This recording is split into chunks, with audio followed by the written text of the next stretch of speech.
So let's get started. And let me get some words about our speaker.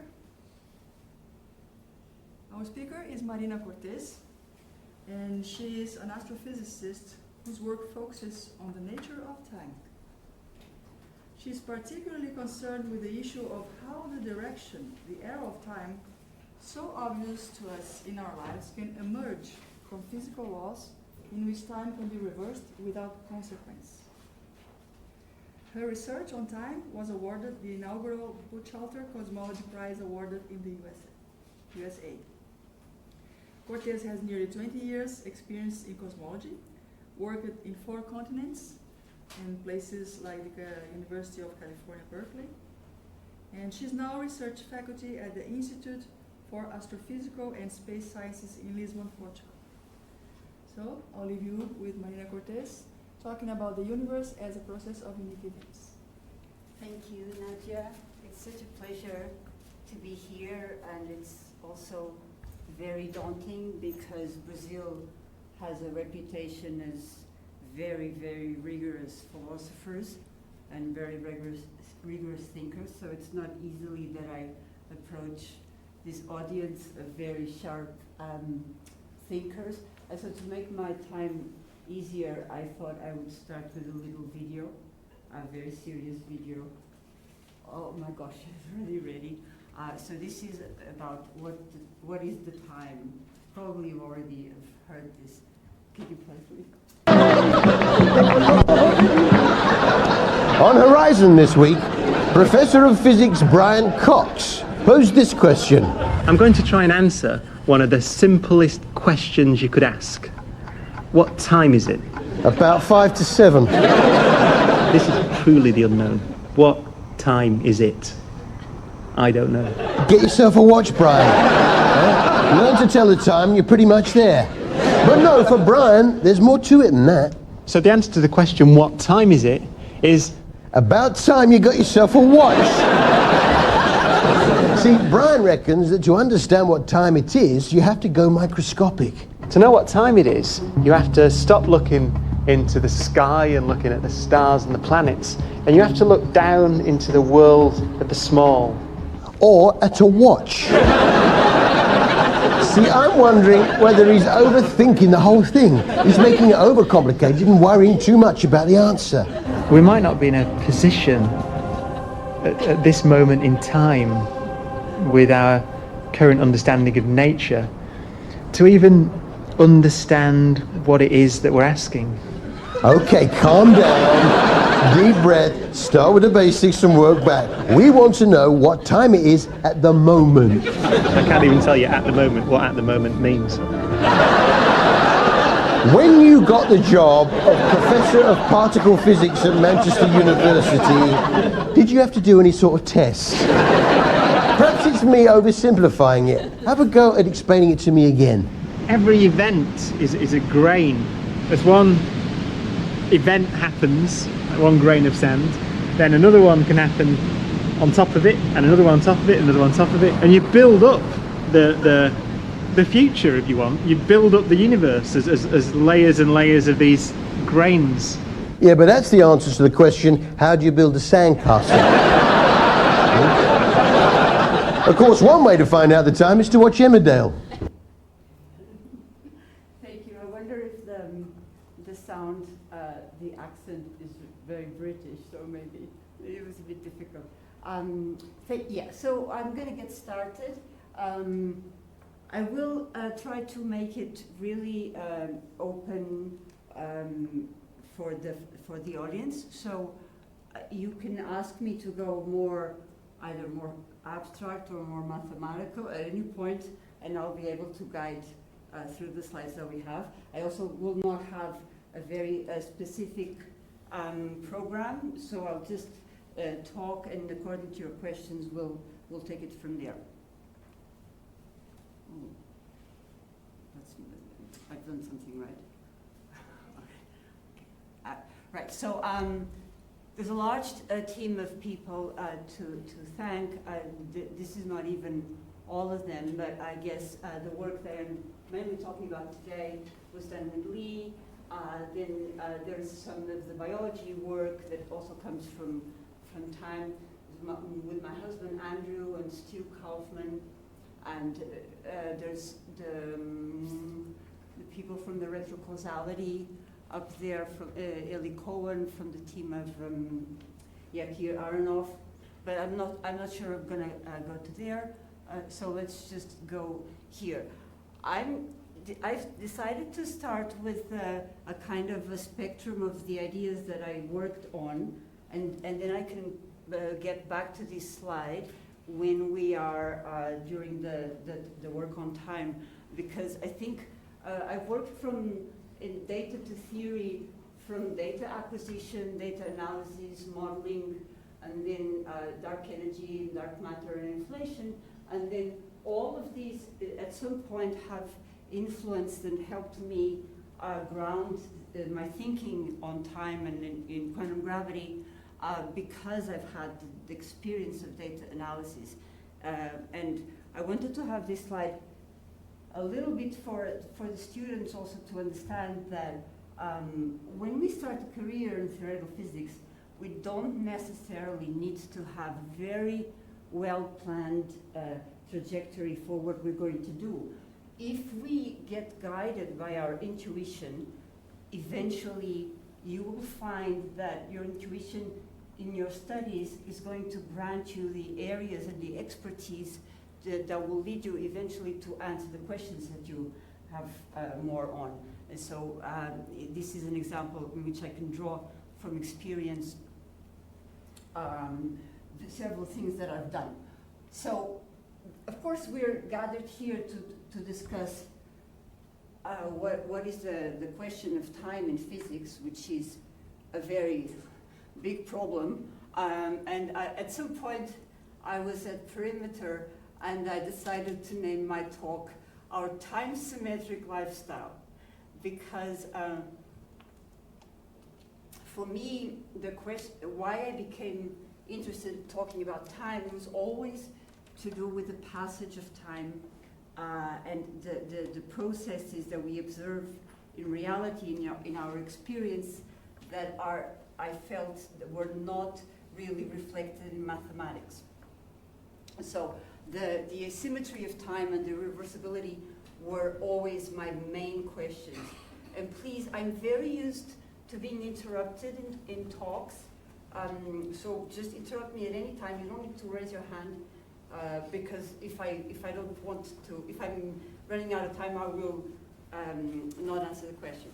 Anyway, so the dynamics that we see as we experience, we're scientists, we're human beings, and we have to do science based on the planet Earth, which is where we live, and so our experience, our direct interaction with nature is very important to influence it, to inform our thinking. The community of physics, in my experience at theoretical physics, we are very, very vested in a particular type of thinking that has to do with symmetries, and I felt at some point it's almost it had become like a taboo that you're not supposed to ask this question, why do we not see the solutions that go backwards in nature anymore? And as you progress in your career, there comes a point that you have enough experience that you've done enough that you can ask such basic questions, because it's almost the other way around. If you're very young, if you're a student, maybe you cannot ask such simple questions, but when you become older, it's become more acceptable by the community that you ask simple questions, though I think that students should also be allowed to ask simple questions, because after all, we don't have the answers for them. So in this talk, this talk is also at the Perimeter Institute archives. It's called PURSA, and you could Google it. I just put it here. Some of the things that I talked about, though we don't understand in physics, all physics is time reversal invariant.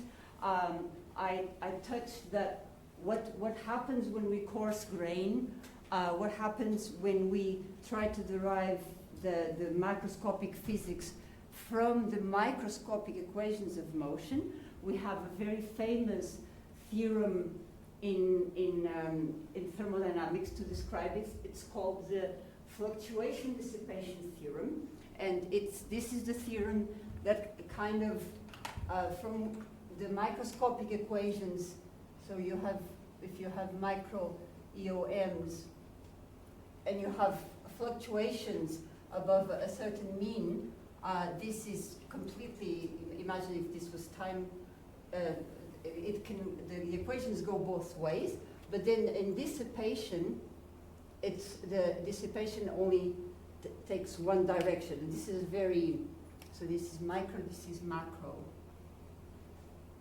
It's a very famous theorem in statistical physics to understand how can we get a direction for the second law of thermodynamics.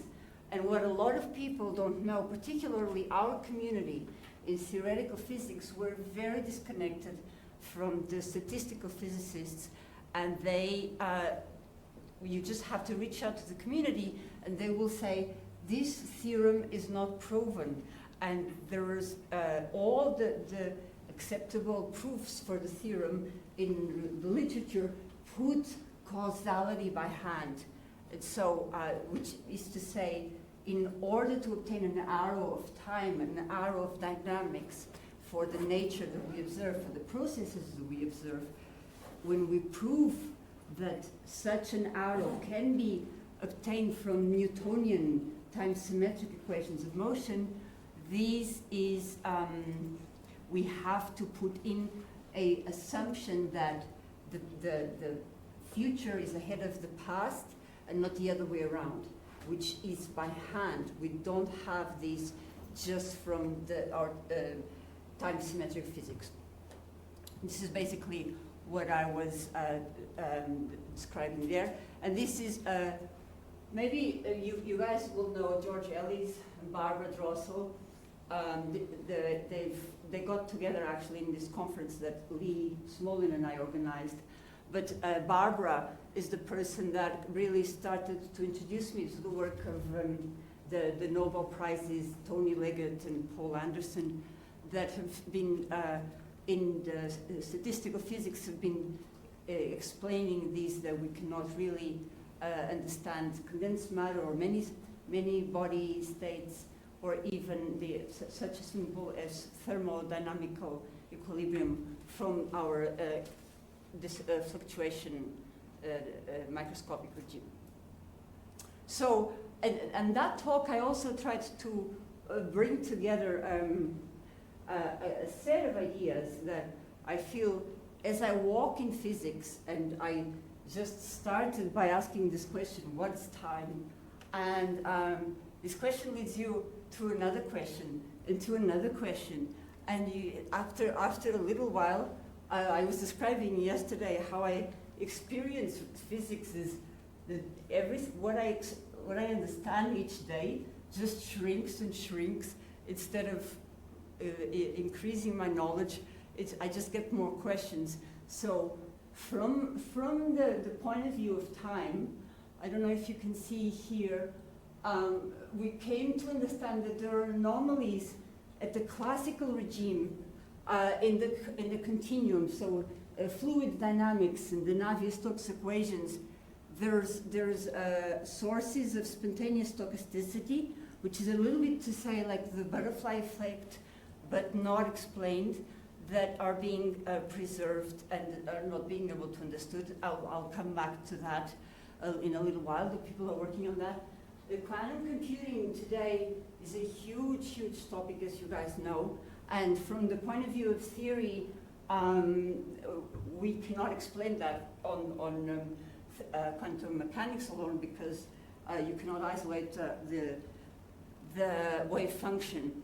The unitarity, I know there's several experts, I'm not going to lecture about unitarity here, but you know how the black hole information paradox suffers very dearly from the unitarity and the information paradox that eclipses in black hole evaporation.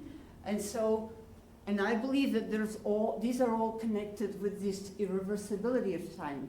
If we were able to understand why does time move forward, we possibly wouldn't be stuck with such deep problems that I believe come from the crystallization of our equations.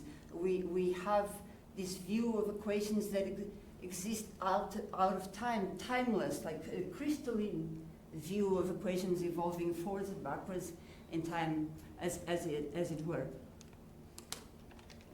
So after a few years of working on this and discussing also with Lee, I came to understand or started questioning. This was, I think, in 2019, gosh, already 6 years ago.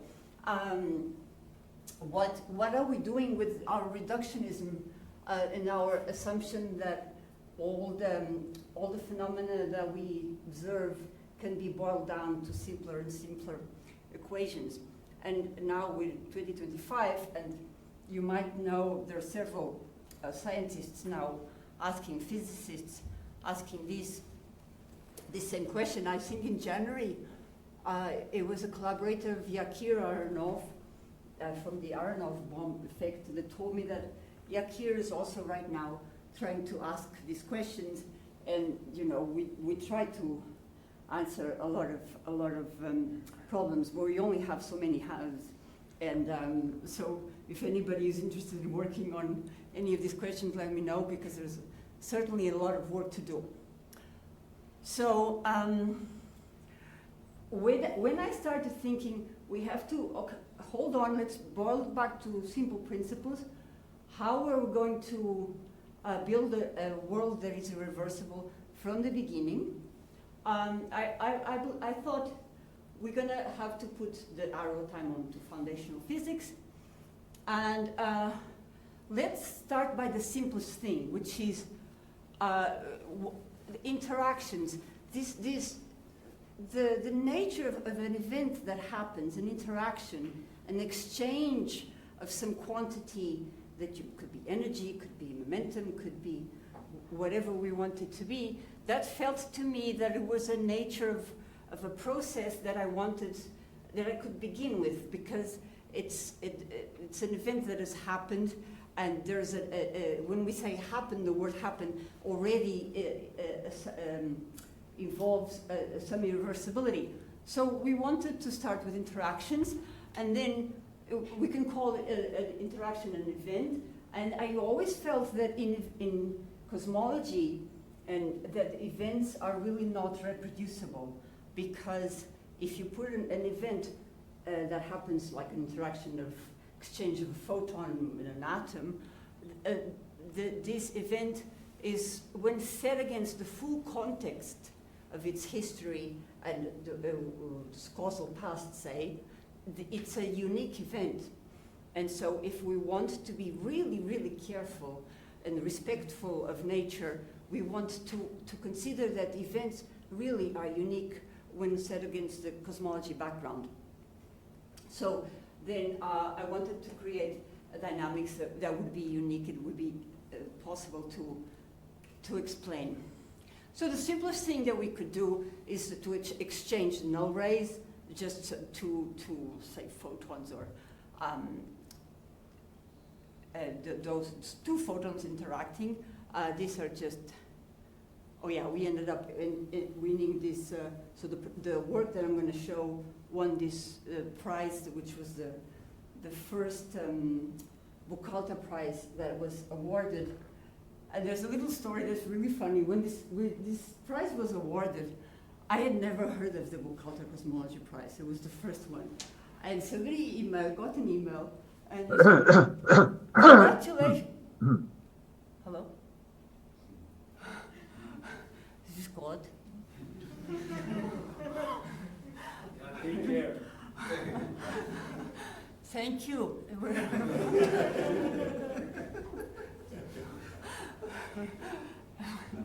Because at Perimeter, we usually call it God because it's the voice in that is recording.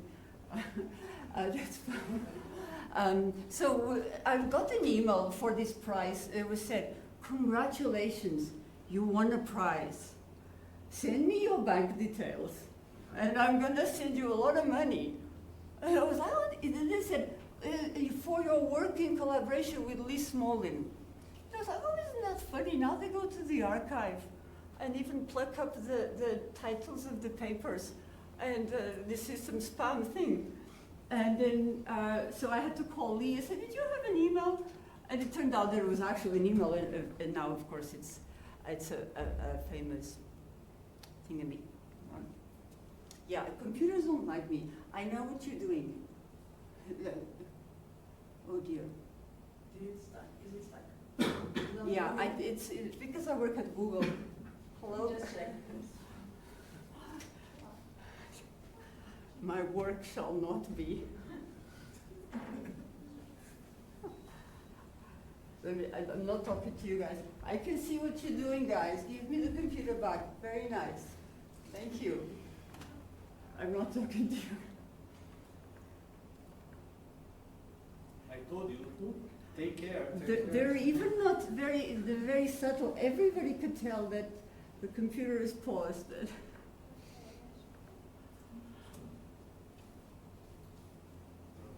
this happen with other talks? No, right? This is with my talk. I think it's. Hello, guys. This is not funny. Give me the computer back. I think she's fixed it. I think you can. Oh yeah. Yes. Oh, okay. Okay, that's good. Thank you. So I'm not going to go into this. This is a little bit to do. At the time we had this discussion on the multiverse. Why we can go on to that if you want. Write it down, multiverse, and we'll come back to that. It's a very old discussion. That it's a bit boring. So this is more like the type of event, the type of model of quantum gravity that we built. And I don't know why I have this here. Let me see what I have next. Right, it's okay. Is it possible to go back? Yeah. Oh yeah. Okay, good. So we're in this regime here. Just imagine that we're in a metric where there is energy momentum. Because this was given by a model developed by Lee and his collaborators. It's called relative locality, and they wanted to start with energy momentum. And because I wanted to have an exchange of two particles with some energy and momentum, that was okay. So the two particles interact. The blue arrows are the rays, and they come together. The red dots are an interaction. They come together, they exchange something, and they go out. So it's the simplest thing. And here they are just dispersed like that, because the only thing we want to know at this point is just two rays go in, two rays go out. And obviously, when we build the full structure, there's going to be an energy momentum. There's going to be some labels, but we just want to kind of create this way. And this, I'm not going to talk about this. It's not very interesting. Quantum mechanics, yeah, that's also not. So in cosmology, the previous slides were saying that sometimes when we are on planet Earth, we truncate our system in the lab, and we study subsystems, and we kind of accept that we are cutting the correlations that our system might have with the outside. And so by the time we go and look at it, we might not understand something of the system, and we always have to take into account that it might be because it has some correlations with the outside of the boundary. Cosmology, unfortunately or fortunately, we cannot do that. We have to take the whole system into account, and it creates some problems. So it's okay. So in the beginning, we just have this causal structure, which is which events give rise to the other ones.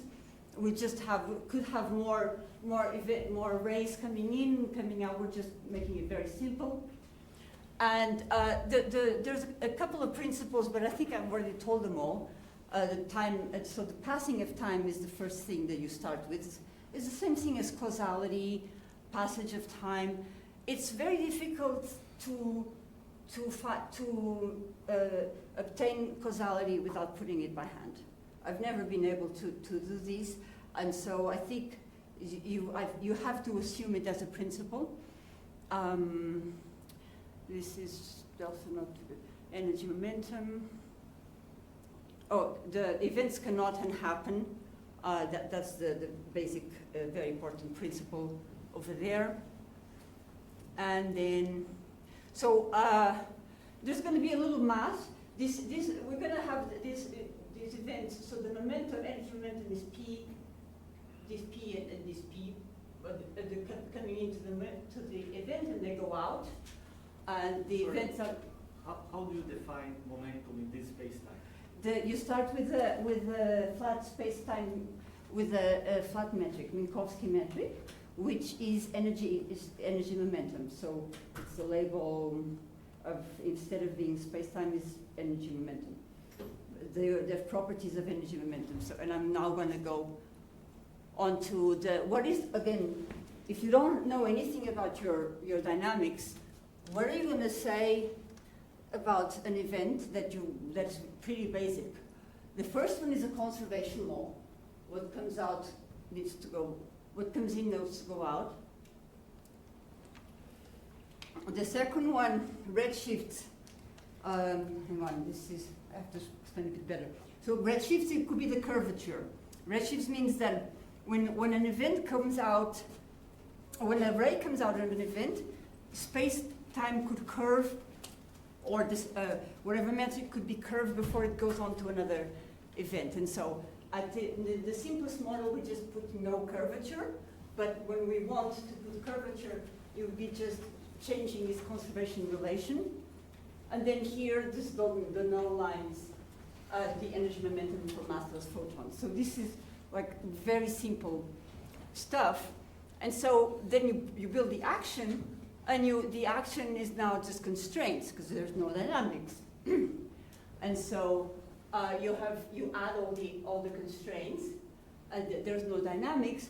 So in order to extremize the action, you add some Lagrange multipliers to kind of vary it a little bit. And we found out, very interestingly, that when you derive the simplest action with regards to the variables, you get this very simple equation, which was the one that really allowed us to recover energy momentum, which it's a space, an interval between two variables here. This is a momentum, so it takes a value of like a velocity, and this is a time-like interval. So this could be reinterpreted to be space-time variables, even though we had the conservation equations and the conservation laws only in energy momentum. And so then we had that, which is one of the problems of quantum gravity. And yet, one of the things that we needed to have is that this was an irreversible model. So we're going to build irreversibility onto the model, but we have to prove that we can obtain the normal reversible equations of motion. And this is what, okay, it's here. So this looks complicated, but it's simple. This is a simulation of the model. It's only 1 plus 1D, so this is actually on its side. So this is space, and here is time. The colors are kind of lineages of different events that are interacting, and each point in this plot is an event in space-time. And so we start with the dynamics for which events are going to interact with each other to create a new event. Then it's kind of, it's very irreversible. Here we have several lineages competing. So the beginning, this is the early time, and this is late time evolution. The early time here is very random and messed, and there's no order of any kind. And then the result of the article was that slowly the mess disappears. We start to observe these trajectories. Now, the trajectories are trajectories in space-time, but they look more like they are time-symmetric dynamics from the beginning mess that we've seen here. And so it then means that even if we start with physics, there is time irreversible at its very nature. With this model, which doesn't really depend on the kind of dynamics that you choose, I can say a little bit what this means, but we tried for a wide variety of dynamics. You observe the emergence of time symmetry from a time irreversible dynamics.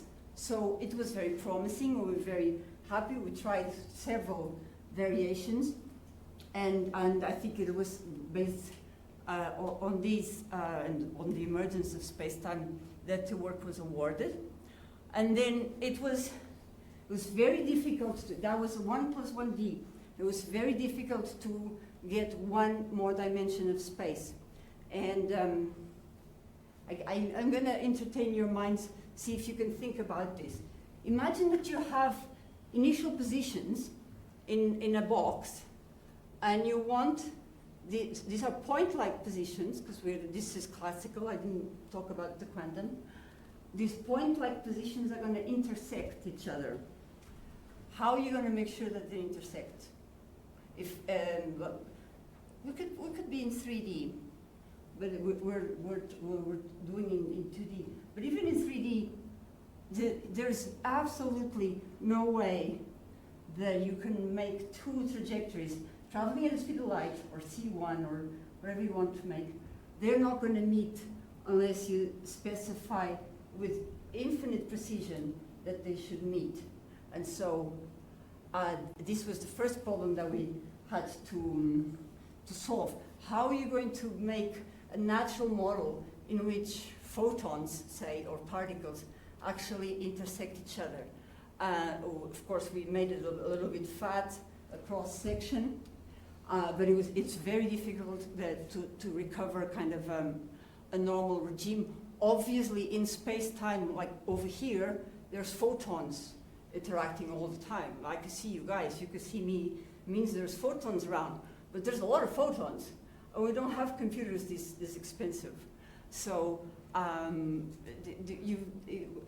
we had to understand, how does nature actually do all of this work? There's photons interacting everywhere, and it's very expensive computationally to do that just by chance. So we finally, oh, sorry, my bad.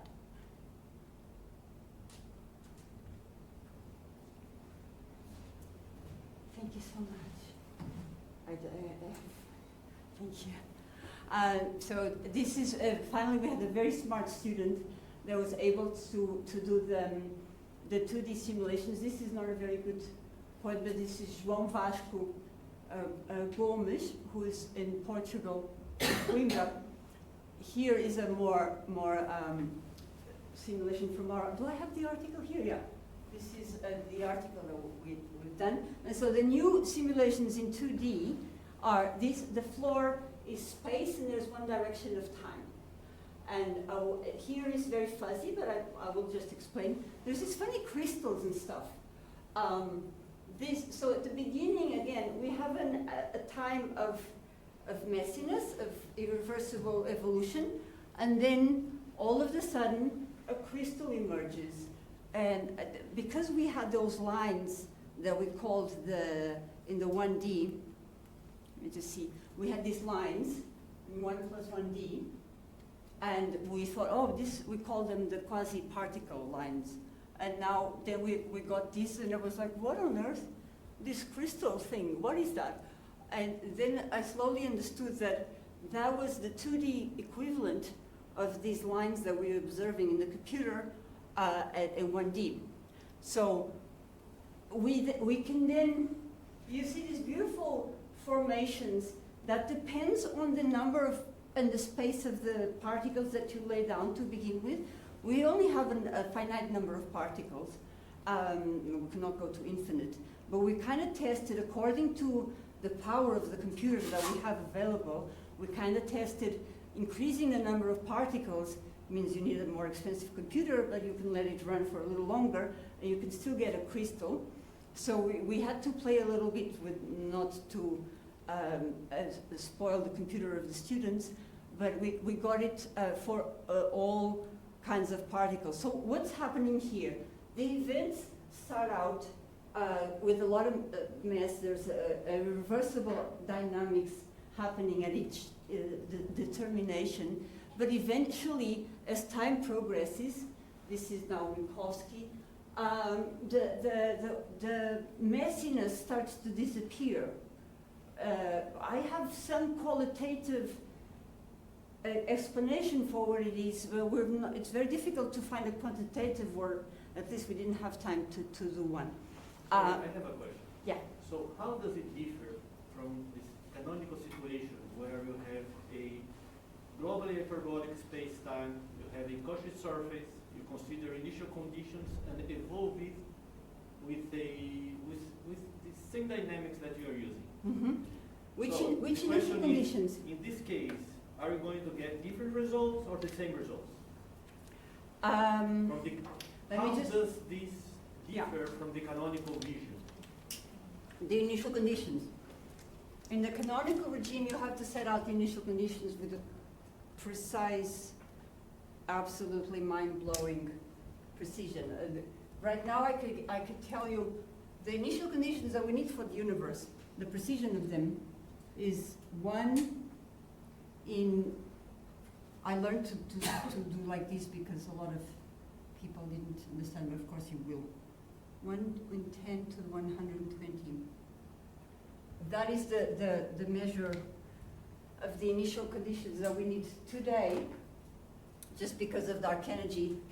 That's how precise it needs to be. So if I can set my initial conditions as I like, then I have the same model as you say. But we have no explanation whatsoever in cosmology for this problem. And it was Roger Penrose, I think he was talking last year, that explained this to me a lot. But just like earlier I was saying, if I want 2 photons to intersect in classical space-time as point-like trajectories, they will never intersect for any 2 given numbers that I specify in a real line, because they're not going to meet. I have to say with infinite accuracy which 2 points are they going to start with and their velocity, of course, which is c, if I want them to meet. That realization that we really cannot make things interact classically really gave me a lot of becoming very humble. So the answer to the question is, this is exactly as you say. The usual dynamics occur in this part here with the crystals is a time reversible Cauchy hypersurface or the manifold where space-time or time can go forwards and backwards. This is the messy part that we start with. The result is that we can see that without setting the initial conditions, which is this part here. I can explain what. Does anybody know what this is? Yes. I'm going to ask another question, just finish your... Oh yeah, so this is 120. What is 120? Come on, I'm tired. What is 120? Why do I have 120 here? Oh, okay. So it's the dark energy, right? The universe is dominated by dark energy. This is the entropy of the cosmic horizon. So as the universe is expanding, we see scales, modes of perturbations are leaving the horizon. They're no longer accessible to us. This is the dark energy stuff. Anyway, so it turns out that this was a huge entropy given by the Bekenstein, the bound of the black hole. And so the very huge entropy of the universe today means that the likelihood of the initial conditions at the Big Bang to give our universe is 1 in this number. This is, by the way, it's called tetration, if you want to look it up. It's a mathematical operation which just goes towers of exponentials, one after the other. Well, before my question, if you would like to sit down, it's okay. Oh yeah, thank you. So, yeah. Yes. And my question is, regarding that distribution over there, you said that it's going to evolve from that initial condition, right? I think I missed, what is the law it's going to obey to evolve? Oh, so here there is no law. So the only constraints that we put is that conservation of energy momentum at the interactions. So if you have an event, 2 photons meet, they go out again, just they interact. So they just start as straight lines. There's all straight lines. And then when they meet, they have to When they meet, they don't even exchange. Conservation, they don't exchange anything, they just could continue. What we do is we have, this is interesting because if you want to play around, so imagine I have my because I'm only in 2D, I'm going to put time equals 0, I put some random points, and they're all together there.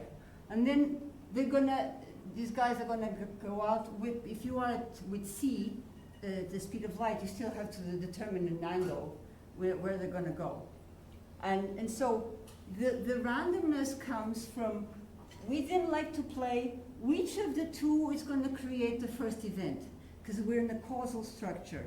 These guys are gonna evolve forward in time, but the events then follow some causal structure that is similar to the causal sets. I don't know if anybody's heard of Raphael Sorkin. These guys that do really interesting work in causal sets. So we kind of say, okay, the two that are nearest will interact first and they create an event. And because this is, I didn't say, these are cyclic boundary conditions, because otherwise, also to make up for the problem that we don't have an infinite computer, then we have the photons, when they go out on one side, they come back on the other side, so that we still have photons, otherwise they would just go off into infinity and we have nothing to play with in the beginning of in this box. So, so the photons go around and around. You don't see the photons here, you just see each dot is 2 photons interact.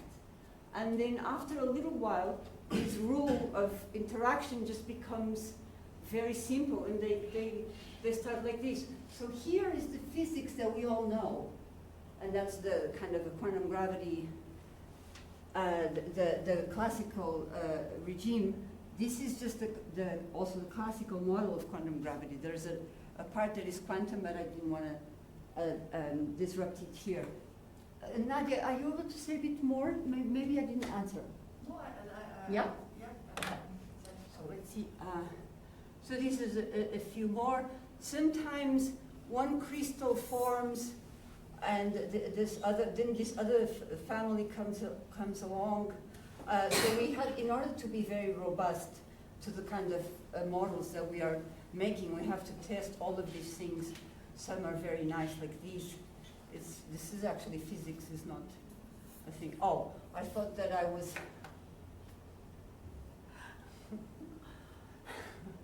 If you work in time, a lot of things happen. So you see here it says time marches on. And this is about me. This is, now and he's president, I know. But this was 2023, and I was at home, and this reporter calls me from the US. This is the political investigation reporter, I think it's Jose Paglieri. And I said, how can I help you? I said, oh, I'm covering a Trump trial that starts tomorrow. I mean, I know that now he's the president, but at the time he was just going to trial. And I said, okay, so what do you need from me? Oh, so it's a trial about the value of the property that Donald Trump gave in 2013. I think I can go here. So, what does he say? Maybe I didn't put it here. Assertion that the 2014 estimates were true. He will say that then the estimate of the value of real estate become true later on, like in 2017. And it was all the same thing because time could be the present, moments of the present, the moments of the past were all the same. And I was very confused, and this person calls me, so I said, why are you calling me? And he said, well, I thought that we should call an academic to see if the present, states of the present and the states of the past were indeed different, or is this all the same thing and you can say these things? And I was like, my friend, yes, I'm just in my normal daily life. I think I was even packing. And I said, yeah, I mean, so Einstein said with the tachyons, yeah, no, I don't think he can do that. But don't worry, if he's going to do this tomorrow in court, let him, because a lot of my friends are all going to go there. We want to see how Donald Trump is going to invert the arrow of time. And so later on, the next day, indeed, this reporter wrote this, and I didn't know who he was. But then I came to understand that this was the Daily Beast, which is actually a very reputable news outlet in time, in non-time, in politics. So I put it here because, I mean, we work in time, and I think everybody here works in time, and the kind of things that sometimes we're asked to do. This is just one example. I've got a lot of them, but this was one that was really, how can my research be connected to the stock market and politics? So it was a funny one. So the part of the model is kind of done. I am going to talk a little bit about this talk because Alexander, you were there, right? Yeah. And so I was looking here to see if you were here. Are you here? No. I don't see myself there. So this is Andy Albrecht. This is Jim Bardeen. This is George Ellis. This is the wife of Carlo Hovelli. That's Neil Turok. This is the poor guy that was doing the video, like our God here. So this was a conference that we had, just a little bit like this one, by a philosopher, a Brazilian philosopher. You probably, have you heard of Roberto Mangabeira Unger? This is a very, don't ever argue with this person because he's so smart that I was like, oh, whatever you say is true. So all the talks are also recorded. It was a workshop. We invited, just like Nadia did here, very selected people, and we're kind of trying to give the questions and have a lot of discussion. And so it was George Ellis, Neil, Sean, Jim Bardeen, Andrew, my husband, Andy, Abai, still in the LQC, João Magajo, oh my gosh. Enrique was there, but Enrique's not here today, is he? Are you here, Enrique? I was in the morning. Oh yeah. And then Carlo, Brian Keating, and Faye, a lot of people were there. So if you go to PIRSA and then just Google time and cosmology and put, you will find all the talks there. I didn't want to put more. So this is another workshop that I've organized. Alexander, do you remember yesterday you asked me about Nicolas Jezin of the intuition? So this was organized by Nicolas. It's here. It's a workshop that we put together in the Swiss Alps, and it's essentially questions around time. And earlier on, when I had the squirrel putting the holes in the ice wall. I had questions of, there's open questions in continuum fluid mechanics, classically. So these guys at, where is he? At, what's the university? John Hopkins, Greg Frank, and Ethan Vishniak are studying how you cannot have energy conservation in classical fluids. This is a result obtained both in the simulations and in mathematically. Yes. Then there is the black hole simulation people. They have 3 black holes that in order to simulate their merger of these black holes, you need to specify the initial conditions to below the Planck length of accuracy. Just all classical in GR. So they're coming to terms, how can we do this? I was there talking about biocosmology, that's, I will not talk about here. Then Mark talking about chaos and fluids in galaxies, how we observe irreversibility.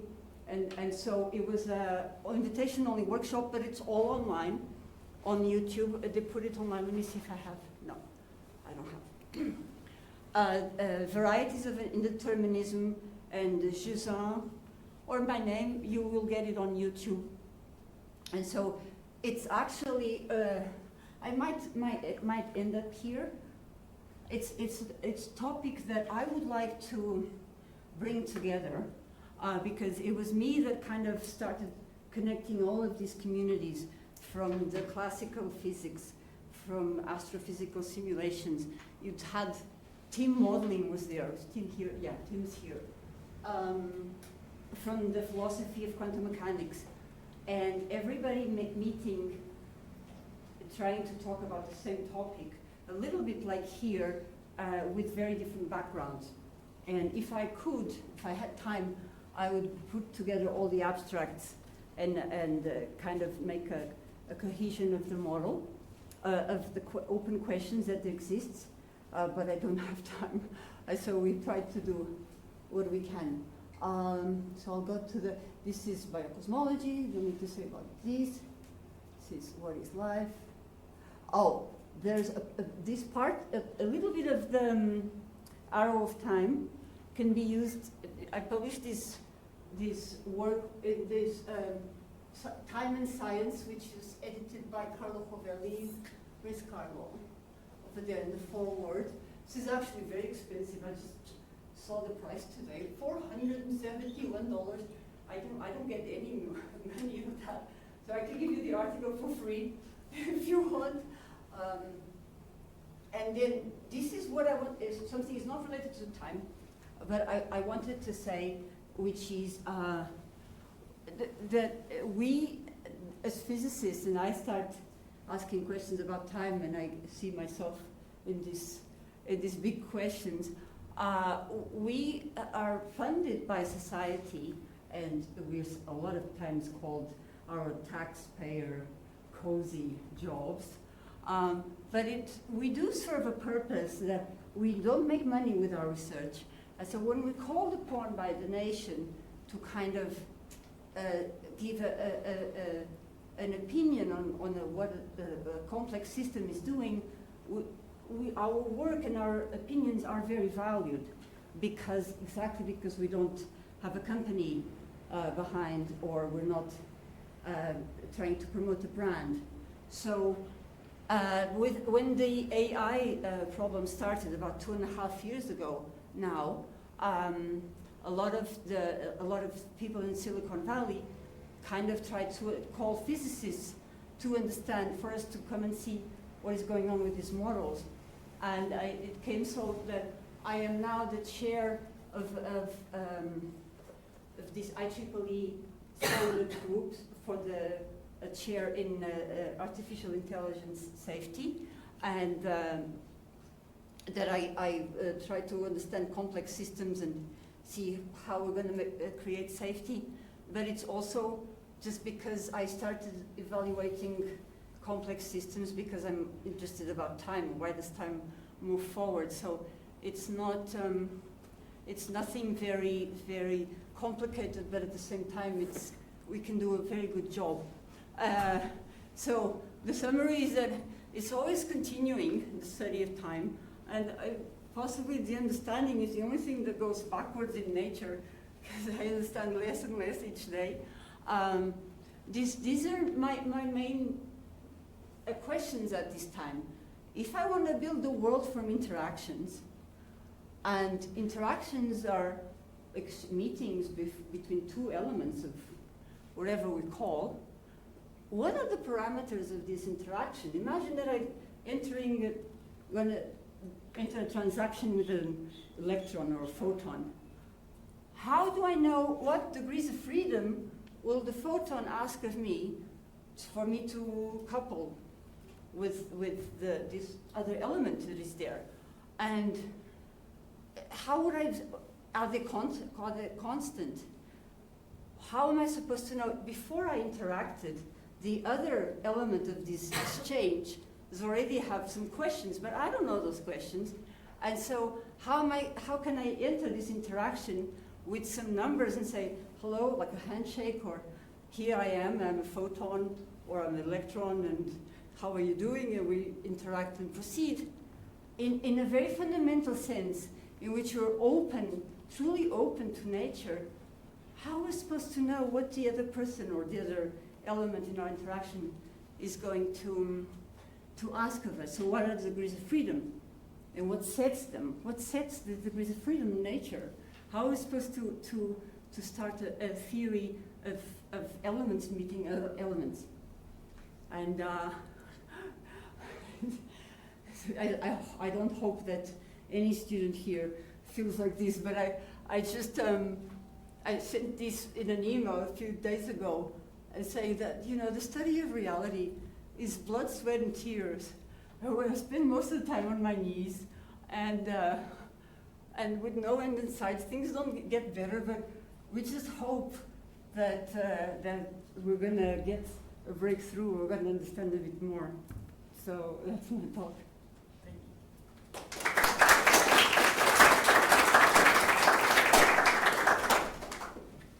Questions, comments?